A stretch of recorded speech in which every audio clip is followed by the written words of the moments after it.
Lader med kanonkugle!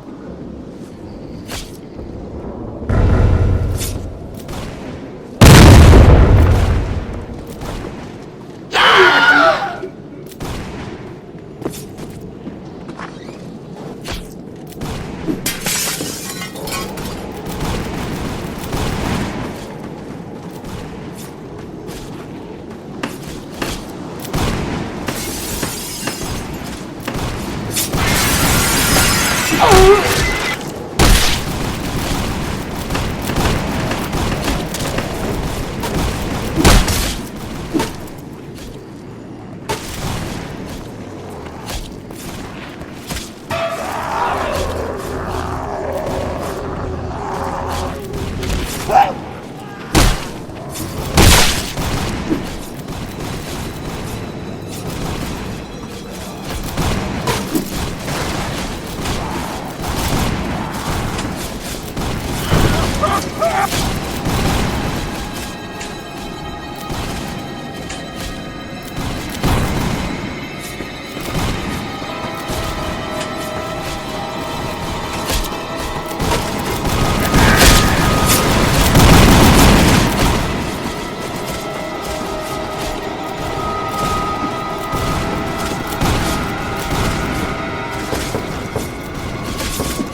qu'un de nos passeurs vienne vous.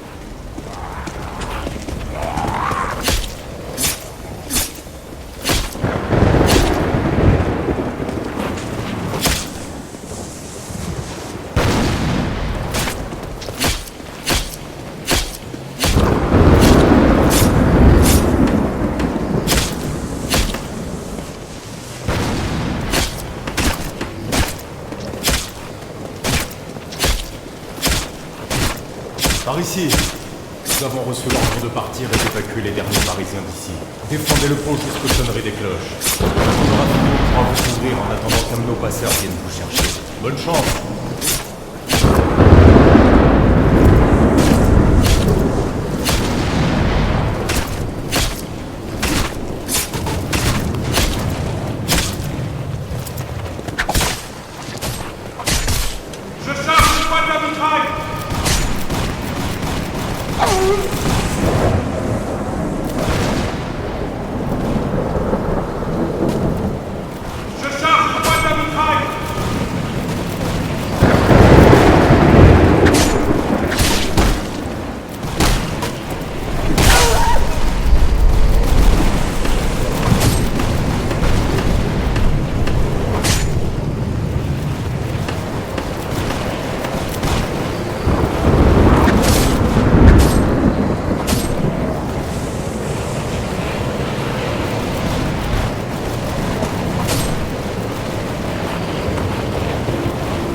Team Fortress has remained one of the most well-known and popular FPS series for decades at this point, and during all this time, a story has been built that somehow makes sense in the end. So join me as I go over everything you need to know about this universe. Hi everybody, I'm here on a rooftop. You know, I'm just in a chaotic mood, pouring water and dropping loose change on pedestrians, blinding pilots with this magnifying glass, and of course, who can forget about cutting ropes that are lifting grand pianos up multiple stories for some reason. So Team Fortress 2, TF2, whatever you want to call it, surprisingly coherent story. The best way to describe it is as chaotic, and you'll see that in about 30 seconds, I would say. So Team Fortress takes place on an alternate version of Earth with a few major differences. A majority of gameplay occurs in New Mexico, but before I'm actually able to explain why that is, first we gotta take a look at the centuries of history before any modern mercenaries fight each other. Let's start off between the 1500s to the 1800s. Many historical figures do about what they normally do, but they get a little bit wackier with it. Most US presidents in this story slept near gas leaks, and everyone else took a swig of the silly juice. Like, to give an idea, hats are a sign of wealth with a caste system, and real-world figures like William Prescott would shoot poor people to decrease the ratio of people without hats. Compared to some of the other stuff down the line, this is nothing. First up, let's say hello to Shakespeareocles, the strongest writer who's ever lived. Not only was he a literary genius, but he was also just a regular genius, inventing the stage play, the rocket jumper, and America. His downfall comes when he invents the multiple-story building, but not stairs. Up to this point, stairs never existed, and they won't for a very long time. So the only way folks would go up the stories was through rocket jumping, which is the process of jumping as you shoot a rocket from a rocket launcher, propelling yourself upwards. This becomes about as ordinary as skateboarding, where a lot of people know how to do it, but it's really scary when you get into it. So Tony Hawk will be the pioneer of rocket jumping. Then a 200-year gap happens where everything's roughly the same, but also not really. The Revolutionary War for America, the Boston Tea Party, all that stuff happens in America, but George Washington considers himself a failure for never being able to become invisible. And military officer Benedict Arnold commits the crime of refusing to eat soup often. In 1788, a man named Nicholas Crowder is among the first people to leave Britain and head to Australia. Partway though, he changes his mind and moves to the South Pole, then making a deal with a foreign mafia and taking over both poles, somehow gaining mythical powers, thus beginning the horrors of Old Nick, who, unlike Santa, abducts naughty children to make them cool weapons he has that he would eventually sell in a get-rich-quick scheme. So he's like a 3 out of 10 Santa. Then in 1822, a businessman for a company called Manco, Zechariah, loses his wife when she gives birth to triplets. Now the first two he names Redmond and Blutarch, and they grow up to become stupid idiots who are dumb idiots. They're dumb and stupid, and their BMIs are higher than their IQ. Dum-dums.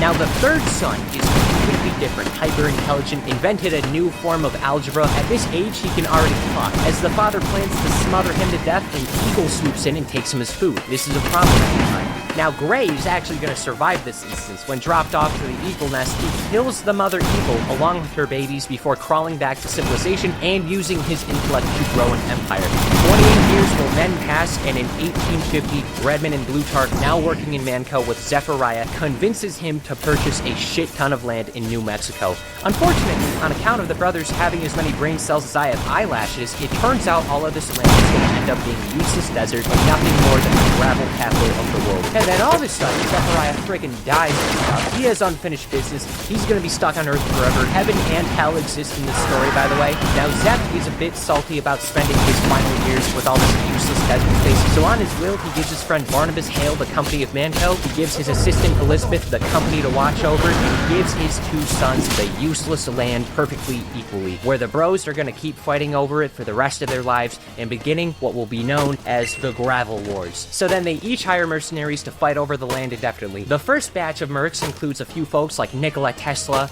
and this guy, he looks neat, but most importantly, Abraham Lincoln as the Team Pyro. In 1857, Abraham Lincoln finally invents stairs, and dies trying in the middle of rocket jumping to his stairs in his lab in the Ford Theater, where John Wilkes Booth, known for his Tower of Hats, also assassinates him, wanting to get the top hat. In my opinion, Lincoln's death is the third most embarrassing way to die, right outside of forgetting to drink water and smoke smoking. This tragedy scares all scholars enough to where they agree to never invent anything ever again, instead opting to learn exclusively astrology. Now by this time, the son of Barnabas Hale, Bilius Hale, has taken his father's position and proceeds to beat the shit out of John Wilkes Booth as he holds him down, letting the public take turns shooting the criminal in a public execution. This is also around the time where the most valuable resource is discovered, something objectively more powerful than gold and oil combined. Australium, named after the country it was founded in. Australium can easily change states of matter and is absurdly valuable. By the start of the 20th century, they already attained an advanced country by our standards. It's basically vibranium, but instead of being given to a mostly peaceful and pretty cool bunch of people, it's given to Australia. Good lord, everyone else is in danger now. Just by being exposed to the materials, the Australians all get giant muscles, majestic facial hair, and become obsessed with drinking and fighting. This shit's laced with testosterone. When the Australium will run out, so will everyone's abilities, so it's real important that that doesn't happen. Otherwise, the Australians become squishy baby humans again. But not really, because, like, the outback is scary, dude. And even though he's not alive until the mid-1900s, Saxton Hale is the exception. Even though he is Australian, he doesn't lose his abilities. Maybe he fell into a pot of it as a baby. Maybe he worked so hard to give his abs, he's immune. Or maybe it's because he's Saxton frickin' Hale. Does it matter? 1890 is when another era occurs. Redmond and Buckhart have been fighting for 40 years at this point with no progress on either side. They both have agreed whoever dies first loses. And as the brothers near old age, Buckhart gets the idea to simply outlive Red and hires Radigan Conager to make him an immortality machine that runs on liquid Australium, capable of keeping him alive for seemingly until Australium runs out. However, Lisbeth, for some reason, hires Radigan to give Redmond the same machine, thus making the endless battle become super duper endless. This means nothing. The brothers are still at the same point. In 1921, the staircase saga finally comes to an end when American President Franklin D. Roosevelt loses his legs in a rocket jump disaster. And he gets so peeved how not wheelchair accessible America is, he stumbles upon Abraham Lincoln's notes and finally invents the proper staircase. In the 1930s through the mid-1960s, a lot is going to start happening. Now you might notice there's actually a number next to the word Team Fortress. This number is controversially known as a 2. In this case, it implies that there is a second Team Fortress, meaning that chances are there might just be another Team Fortress game. That's what happens in the 1930s. Team Fortress Classic takes place during this time. And guess what? This means nothing. Nothing changes. The war is the same. But it happens. Finally inherit Manco. He makes hats and weapons and all this stuff the brothers used to fight, quickly growing to become one of the richest men in America and hunting down all of those ahead of him. In his free time, he's gonna get a girlfriend named Maggie and hunt down any powerful animals. This creates a lifelong rivalry with his old teacher, Charles Darwin, the inventor of the zoo and the protector of all wildlife, who saves animals from Saxton's Australianness. In this period, so much happens. Mercenaries swap out or die and all of that. The fight's going, but there still is one more thing worth noting. It's unknown what actually happens to Elizabeth, but the mantle is given to her granddaughter, Helen, more commonly known as the administrator. She's gonna hire an assistant that goes by Miss Pauling, and just like her grandma, the administrator is pushing for perfect neutrality, preventing either side from knowing that it's rigged from the start, really prohibiting any sort of advancements. And you can also tell because she's wearing purple, and purple is between red and blue. It's now 1967, and we are finally at TF2, good old TF2, the game that's been around for nearly 2 decades and hasn't been updated for half of it. On one hand, these characters have a lot of complexity and things going on in their lives, but at the same time, they're doing exactly what the mercs have always been paid to do, fight for red or fight for blue. Also, Apple exists already? Sure. It's very pick and choosy what occurs here. There are 18 mercs in TF2, 9 per side. It's unknown if they're all doppelgangers or why they get killed all the time on camera but continue to respawn. Answering both of these questions, the former, I have no idea. The latter, there's immortality machines. Is it really that hard to believe that there could be like respawns in a controlled area? The point is, as long as these 18 mercs are fighting, nothing will change. They're doing a 9 to 5 where they kill each other. And I actually don't need to introduce all 18 mercs. Due to circumstances I'll get into, Miss Pauling actually develops a significantly stronger relationship with the red team. A Marine? What are you doing here? Marines of the USS Constitution. Sir, we have explicit orders to extract you from France. Oh, I see they got my letter. Such a sad sight. Shattered authentic China. It's a fake.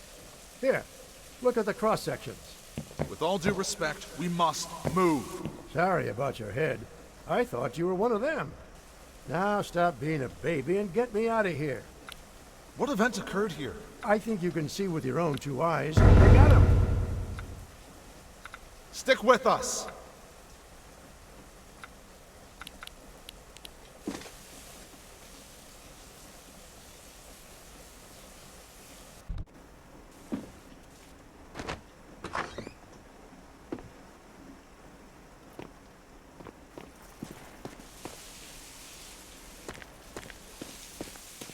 Now, this frigate, tell me, where is it positioned? Tell me you didn't dock it. Please, you didn't. You didn't you? That ship would be better off floating in Trafalgar. And as such, when things happen, we spend way more time with the red team, meaning that as a result, we know way more about them and they're far more prominent. That's not to say that blue team's useless, but roughly 90% of all the team-specific moments go to red. For example, one of the locations the team usually fights in is Two Fort, and as a PR stunt, the administrator hired a filmmaker to market the mercenaries on red to justify all of the fighting in the local populace. And this ends up working pretty quickly, also in part because the town water supply has been riddled with lead on account of, well, you know. Oh, by the way, the whole stunt leads to the film guy's death. It's used as a warning to keep everyone, not sharing their information. The administrator is not the type of boss who has casual Fridays. To give an idea, Heavy and Pyro go to her firsthand and ask for weapons, and her first instinct is to blow everybody up. So let's start off with the more simple mercs and work our way up. Starting off with basically who's the mascot man? The Heavy, a Russian man named Misha, whose family got sent to Siberia camps in 1941 when his father was part of the USSR counter-revolutions. After 3 months here, he leads his family out into the Siberian mountains where they hunt bears. Heavy does a bunch of stuff for his folks, yet he still finds time for his own passions and relationships. He gets a PhD in Russian literature, he likes sandwiches, and he especially cares for the team medic. Heavy's gonna remain this stoic and wise friendly pal who does in fact have a kill count that reaches the triple digits. Next, there's Sniper, Mick Mundy. He's an Australian and pisses more than 8 people combined. That's an insane drop-off between people. His parents aren't all too jazzed about him being an assassin, with them calling him a crazed gunman. He's honestly just a guy. He's probably the most normal. He just comes in, does his job, and leaves. Scout's real name is Jeremy. He's a Boston boy and the youngest of 8 brothers, illiterate, egotistical, but at the very least, a quickster. And because of all the time he spent with Miss Pauling, he got a little crushy crush on her. Now, Spy's a French guy who may or may not be the father of Scout. He is. It's pretty much confirmed. Red Spy specifically is the dad of both Scouts, actually. He did both of the Scouts' moms last night. How embarrassing. Now, here's a fun little fact. In Meet the Spy, the Red Spy is disguised before the blue sky shot between the eyes. He's acting as Scout, pretending to cry as the Red Spy got between his mom's thighs. Knees weak, arms are heavy. Slather myself in spaghetti. He's just shocked because someone actually, got pictures of him doing someone's mom. That's a normal thing in this field of work. Ludwig, aka Mr. Medic, has no doctorate, never went to school, and had his medical license revoked when a patient's skeleton went missing, but at least he has a pigeon named Archimedes. In a room full of psychopaths, Medic shines upon them and will prioritize exclusively his own goals. I think the engineer is the most vague. Red and blue Engies are both related. Red Engie, Del Conacher, has 11 PhDs, has innovated the immortality machines, and out of everyone, I think he's the one not showing his cards, in part due to how powerful his knowledge is compared to everyone else, even Medic. Travis Finnegan de Groot, better known as Demo Man, is a Scottish hyper-alcoholic cyclops. He comes from a rich family to associate success with the amount of jobs worked. Demo, for example, earned 7 figures through 3 jobs, and his father worked 26 at one point. It's tradition for the de Groots to be up for adoption when young. He was only taken in when he blew up his adoptive parents and the Loch Ness Monster at the same time. One Halloween, he's offered a job to clean a library for a single nickel by a wizard, yes, a wizard named Marasmus, a 6,000-year-old figure. The only rule Demo has to follow is not open any of the books. So Demo opens the book, and now he has a haunted eye socket. Whatever, dude. Holy hot dogs, what the frick frack snick snack do I say about Soldier? very stupid, master of war, master of rocket jumping, drinks so much lead water Flint, Michigan would have a drought. He's a lawyer, a patriot, and probably sleeps in a running washing machine. He wanted to fight in World War II, got rejected by every military branch, went to Poland himself, and went on a massive rampage until he heard about the war ending in 1949. Reminder, World War II ends in 1945. He very likely removed a small country's worth of men from the population. And then there's Pyro. I don't know. They're my favorite. Pyro and Heavy are my favorites to play. They make me feel like the best player in the whole wide world. We don't know anything about Pyro. They're just happy to be here. I like all these characters, though. I sure am glad, despite the millions of deaths they've suffered by the player base, I'm glad a respawn machine prohibits that whole death thing from actually happening. Maybe it, like, makes the mercs forget that they died or something. I'm not so sure. What I do know is that the administrator and Miss Pauling do not want either side being friendly with each other, nor do they want progress on Red or Blue's end. Again, they wear purple. Like, at one point, Red Demo and Blue Soldier become best friends and seemingly are gonna refuse to kill each other and maybe talk about their jobs and maybe even talk about their contracts. The possibility of this alone makes the administrator force upon them a friendship divorce. But Saxton, on the other hand, he's the cool boss in the office. His office desk is a grill. That's badass. Saxton invented the internet and buys all of Europe.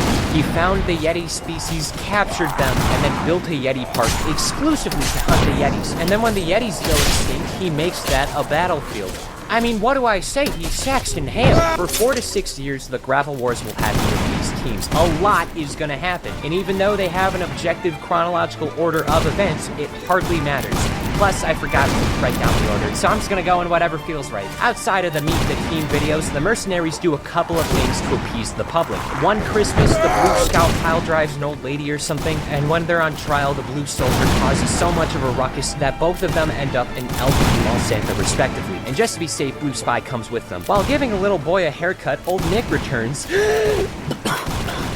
Probably shouldn't do that. Old Nick tries to abduct little Jack because he can, and in self-defense, Jack moseys on over and offers him a lovely scarf that makes him fall asleep in excitement. Throughout the Halloween, some more stuff happens. Marasmus will show up and cause a lot of problems, mostly over refusing to do the dishes, and because someone brought a vegetable dip with hummus of all things. That charcuterie board sucks if it has hummus as the best dip. Each year, new things will invade, like Zephyriah will show up, the horseless headless horseman, and Demoman's other eye comes back to haunt as this monster monoculus. I understand why you drink now, Demoman. Fortunately, at least one time, Erasmus gets arrested because when returning to an expo, he discovers that Soldier made their home a raccoon sanctuary with an abundance of sour cream. They're roommates, by the way. I just forgot to add that. They lived with each other. Marasmus threatens to kill him, but Soldier took the comeback with the dead stronger pills, and then an officer arrests him for this entire fiasco. In 1971, there's Expiration Day. Red gets the weekend off after successfully stealing a briefcase. When the team finds out that every time they used Engineers' teleporters, the devices that they've been using for up to 4 years at this point, have riddled all of them. And they confirm this through the bread. I don't know how Heavy has never noticed this. So while trying to do something nice, Spy comes up with the idea to accomplish everyone's last wishes, but Scout does some shenanigans and nearly ruins the whole thing. But in actuality, he has a final wish to go on a date with Miss Poland. After a montage, Star basically fails all the teachings, so he just gives it the good old college try. You know, Scout probably didn't even graduate. He sounds the briefcase missing alarm to summon Miss Poland and wastes her day off. Then Engie and Medic discover, hey, those aren't tumors, those are just the green virus. And only Bread can get the green, so as long as no one teleported any bread and never does it again, there will be no problems. But off screen, after getting a bucket as his last wish, Soldier was told at the start, and I quote, teleport as much bread as you would like. So for the past 70 straight hours, Soldier has just been teleporting bread. So the bread just becomes a giant monster for over 4 years. This monster was roaming around Europe. I don't even want to think about what he's done if the military rejected him. In every branch, fighting happens, bing bong, explosion, death. Also, every game of TF2 is canon. You can't prove otherwise. And then it happens. Redman and Blutarch rent the Alamo and propose a truce. It turns out Gray was the one to call him there, taking out his brothers once and for all in one fell swoop, and the Gravel Wars are over with no more paychecks and with both teams' bosses out of the picture. All mercenaries are about to go home and pack up and leave, but then Miss Pauling reveals, oh wait, guys, Saxon got a new job for you, just go beat up the machines. Throwing everyone back into work to protect Manco facilities from Greyman and his machines. And they're only getting paid because robots run on money somehow. I feel like regular paper would be easier, but hey, that's fine. Heavy like sandwiches. In this man versus machine period, there's still more stuff going on despite both teams working together now. Medic figures out how to revive people within a 5-second rule, and the Man Brothers are back as ghosts. Now technically Blutarch won the Gravel Wars by 7 seconds, but since neither of them could do the paperwork, they gotta go to Soldier, who might I remind you is a lawyer, where he reveals the winner is whoever can go to an afterlife last. So the brothers... The Gravel Wars are back. Wow, cool. Despite everything changing, nothing has. This period of man versus machine content takes us to the 1970s. Nothing would change until it did not change. Gray McMahon takes a step back and changes his approach to this new war. He surrenders and then challenges Saxton to the Manco Challenge, a fight that states if the challenger wins, they get the entire company. Gray declares Saxton will fight the current company CEO, and knowing that Saxton will only spare babies, Gray promoted his daughter to the CEO, making Saxton instantly forfeit and instantly ending the challenge, throwing away Manco. Like, could you imagine if Saxton just ignored it and just threw that child out the window like a discus? This is the same story where people died over hats. It's not impossible. The tragic failure on Hale's part results in all mercs losing their job to AI. The administrator tells all of her employees to scatter and go into hiding, and this only becomes an issue for 3 of the characters. Soldier needs to move out of his castle, and somehow his scouts helping him load his stuff. Soldier breaks both of Scout's arms. Now, right before Spy leaves, Scout asks for help attaining his savings at the Two Fort Bank, and this turns out to be exclusively Tom Jones merch, thinking that his death will significantly increase the value of it. And this ends up leading to stupid bickering and the Two Fort mayor trapping the two in the bank, only letting them out if they agree to go to jail. Now, Scout, I understand falling for this, but how did Spy not at least attempt to leave? Was he setting a good example? Did he want father-son time? They've been co-workers for 4 years. Scout seems like a good friend to see a couple times a month, but not really living with him. Contrary to popular belief, I'm not all too interested in getting arrested in New Mexico. Now it's late 1972 to early 1973 probably. I don't know. I wasn't there. 6 months have passed since the team split, and the administrator has a plan in the main comic run. During all this time, Australium has been quickly diminishing, and there's not much left on the planet. Yet she somehow managed to net 89,000 tons of it. So Miss Pauling is tasked to find as many mercs as possible and find any remaining Australium. So she looks for the red team and starts with anyone who stayed in the Southwest. Soldier's currently doing celebrity house tours, starting at Tom Jones's house, which leads to his death in the process. This hardly matters. Also, Marasmus is Tom's current roommate, but not anymore. Next, they find a depressed CEO Pyro at this place called Frontier Engineering, where his passion for arson is reignited by his pals. And Demo, he's just a sad guy. He just jumps back in pretty instantly. Next up, Spy and Scout still in jail. Miss Pauling and Pyro go to burn books as Gray's on their trail, using all the resources and his own immortality machine to stop them, while Demo and Soldier go to court trying to free their big old buds. They failed. So now there's a public execution, and before anything happens, Miss Pauling goes in and goes, "Nuh-uh," instantly convincing the town to give up. Thank you, Leadwater, for poisoning the town and saving the day. Then the team splits up to look for Heavy and Sniper. Pyro, Soldier, and Scout all go to Siberia, while Pauling, Demo, and Spy go to Australia. The Siberia team finds Amelia Earhart's place of plane crash, finding her remains in a hot dog suit, and after smothering themselves in honey, they attract baby bears. This is when Heavy shows up and gives that bear a stern talking to. This crew goes over to Heavy's house, and Jana, I think that's how you say her name, I'm gonna say it like that, please don't yell at me. One of Heavy's sisters gets a boyfriend, and his name is Soldier.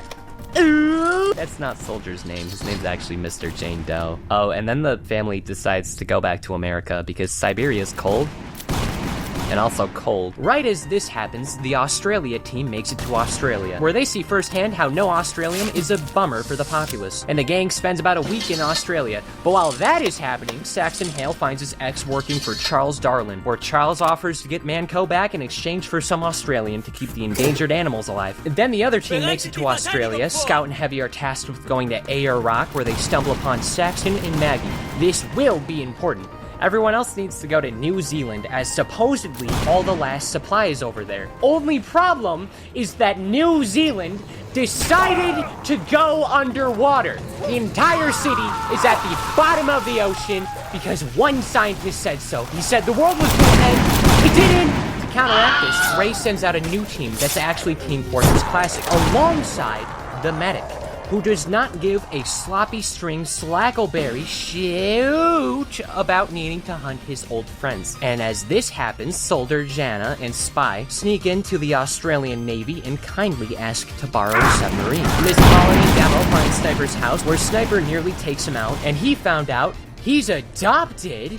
But this means Sniper's all good with going to New Zealand, and the whole gang goes on down to the underwater. Don't ask where Pyro was during this time. There was no explanation. In New Zealand, the crew discovers Sniper's real parents, revealing that he's not a true Australian, and that explains why Australium never gave him superpowers, and his real name is Mundy Mundy. I've heard Slurpees with better names. Also, it turns out Sniper's parents they're kind of dicks. The NFL season is here. Get NFL Sunday Ticket and YouTube TV and watch every game every Sunday, all in one place.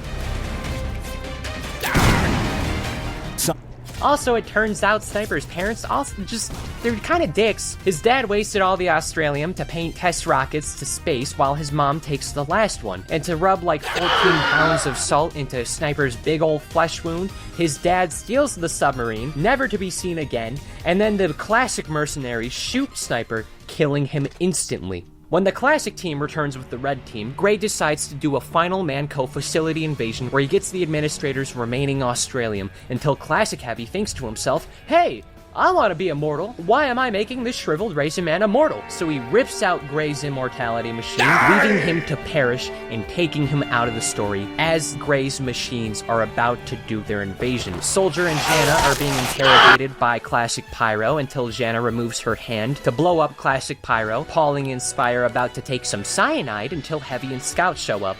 Woohoo! But just kidding, it's Classic Spy and Demo. Then Soldier and Jana appear, show Classic Spy how to turn his head around like an owl, and Jana punches Pauling so hard that kinetic energy knocks the Classic Demo Man to the ground, where the Spy chokes him with handcuffs. Across the base, Medic revives Sniper as he has a nice moment realizing how much his adopted parents love him, once and for all accepting his job not as a crazed gunman, but as an assassin. And when he wakes up, Classic Heavy just starts yelling, he sucks, he's a jerk. I hate him. I hope he shrivels. The Red team skedaddles, but nearly gets all their blood removed from the blood-sucking robots. But it's fine, because Demo Man, having an alcoholic withdrawal, has taught his vital organs to produce alcohol, meaning that it is running through his veins and poisons the robots. The final fight begins. Scout, Heavy, Saxon, and Maggie land from a plane with the team weapons. Pyro melts Classic Scout and Classic Soldier. Spy and Sniper get Classic NG and Classic Sniper, and on their way back, they stumble onto a near-death Scout. Spy disguises himself as Tom Jones and announces how proud he is of his son, going down this path, and Scout goes out smiling, finally knowing once and for all, his father was Tom Jones, but actually Spy. He doesn't die, by the way. This is TF2. The good guys live forever.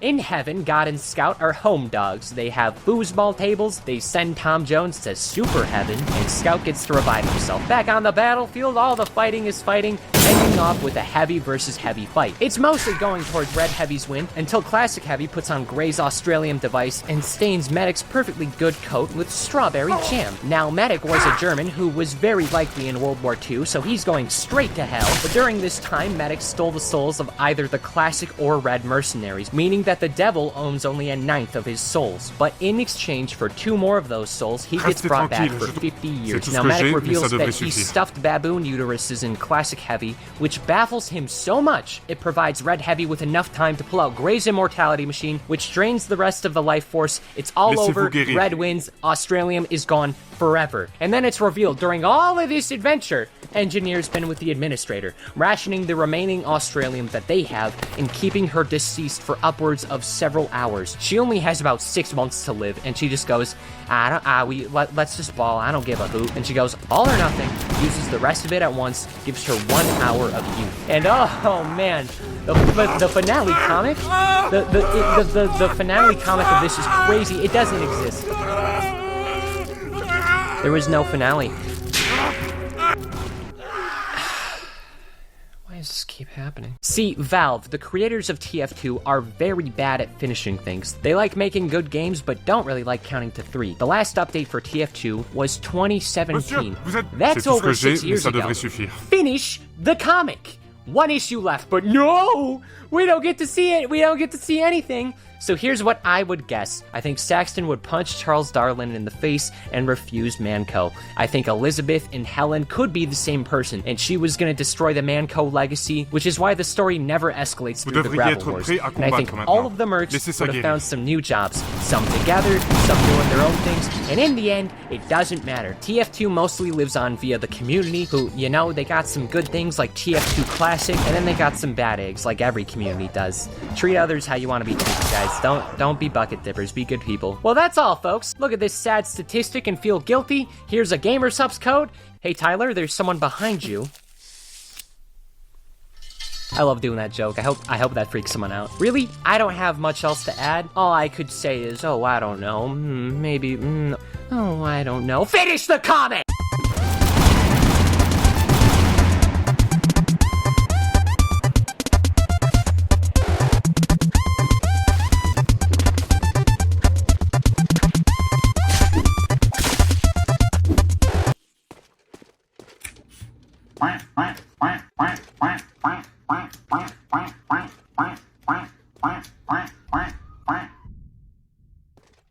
Do you know which of the Team Fortress mercs is canonically named Jane? Or which two are officially father and son? Or which one has drunk so much alcohol that normal food makes his body think poison? Actually, you can probably guess that last one pretty easily. Let's dive into the real lives of the Team Fortress mercenaries, as revealed throughout the officially published comic strips, official trading cards, and other Valve published lore. Let's meet the real team. Firstly, some important context on what the story of Team Fortress 2 even is. Now, I'm not going to go into a lot of detail here, as by the developer's own admission, TF2's story is more convoluted than Half-Life or even Portals. But it is important to cover a few things so we can better understand just who these 9 people are and give some context to the important life events that we're going to talk about in this video. The blue team and the red team are actually 2 separate groups of mercenaries, both working for a company called TF Industries, unbeknownst to each other, and employed to fight each other repeatedly at the demands of the mysterious administrator, the same person whose voice we hear whilst playing the game. Despite the blue and red teams being canonically different people, the majority of Team Fortress story only focuses on one team and only ever really fleshes out the personalities and life of one of each merc. So for the sake of this video, we won't be talking about both scouts or both soldiers, etc., just the scout and the soldier, so on. At a critical point in the story, the company that supplies the weapons to TF Industries, our mercs, Manco, gets taken over and set upon by the robots of man vs. machine mode, ultimately leading to TF Industries being abandoned by the administrator, and the end of the fighting between the blue and the red mercs. The majority of the story from this point on then features Miss Pauling, the administrator's assistant, reuniting one set of our mercs, hunting down the robots creator, and fighting the Team Fortress Classic version of themselves and a horde of killer robots, in what ends in a massive cliffhanger we've now been waiting over 5 years to read the conclusion of. Now, as I said, that is an extremely short version, and I've purposely left out some key details and character names in an attempt to reduce confusion to anyone who might not be familiar with the story at all. But of course, if anyone is interested in a more comprehensive story overview or a video in the same style as this one focusing on the non-player characters of the TF2 universe, then please do let me know, and if there's enough interest, I would love to make those videos too. So with all of that out of the way, let's profile our mercs, starting with those that we know the least about, and moving through to the juicier and juicier details. Perhaps unsurprisingly, the merc that we know the least about is of course Pyro. We don't know their name, heck, we don't even know their gender. With that With the YouTube Music app, you can blend up to 30 artists into one big custom radio station.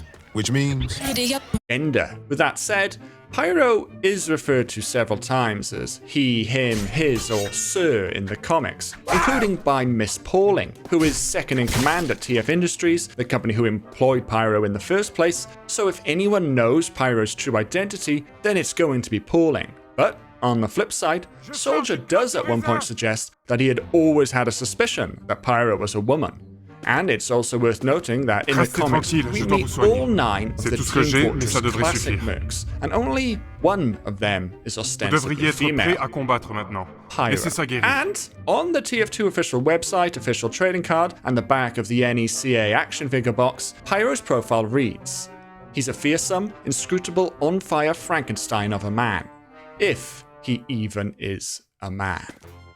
Of course, Pyro's lack of clear identity is, ironically, part of Pyro's identity, and it seems unlikely that there will ever be any straight answers or smoking guns confirming who or what is underneath the mask. But believe it or not, that's not actually where Pyro's story ends in the comics.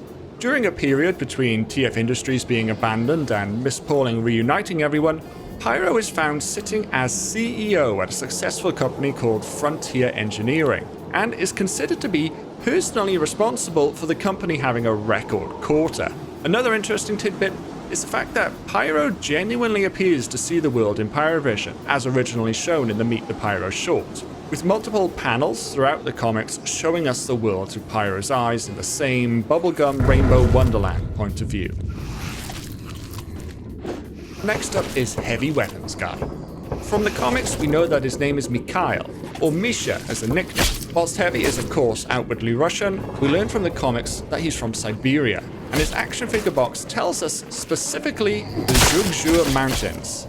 Heavy loves his miniguns, and he's named them all, Sasha being his main one, Natasha of course being his best known other gun, but also Svetlana, Oksana, and Sheila. But despite being attached to his metal killing machines, he also shows a lot of compassion for his family. He lives with his mum and 3 sisters, Bronislava, Yana, and Zana, a lot of which we'll hear about a bit later. Engineer.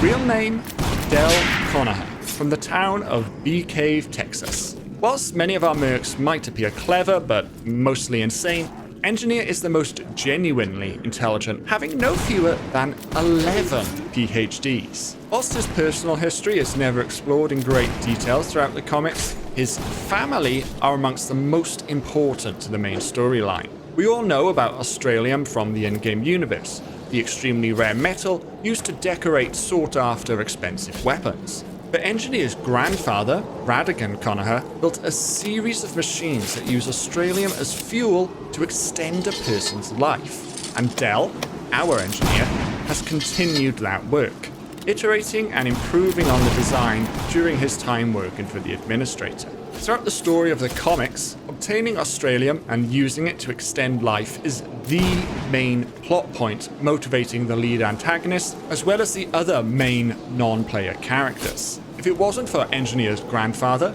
and in the present day period of the comics, Engineer himself, this motivation wouldn't even exist. So whilst our other mercs definitely get more screen time, Engineer is the most important merc when it comes to the underlying story. The Sniper. On the back of his NECA action figure, we find out that Sniper's real name is Mick Mundy. However, we find out in the course of the comics that his birth name is actually Mundy, the same style as his parents' names Bill Bell and La Na. And perhaps most surprisingly of all, he's actually from New Zealand, which in the Team Fortress universe is a sunken underwater world covered in a glass dome. With that said, Sniper is shown to have been blasted out of underwater New Zealand on a rocket whilst just a baby, adopted by Australians and brought up in Australia. Miss Pauling also addresses Sniper's adoptive parents as Mr. and Mrs. Mundy, suggesting that Sniper's birth name being Mundy and adoptive surname being Mundy, making his name technically Mundy Mundy, is maybe just a happy little coincidence. The Spy. It goes without saying that we don't know a lot about Spy. Arguably more so than Pyro, a lack of identity is part of Spy's character. His name is unknown, and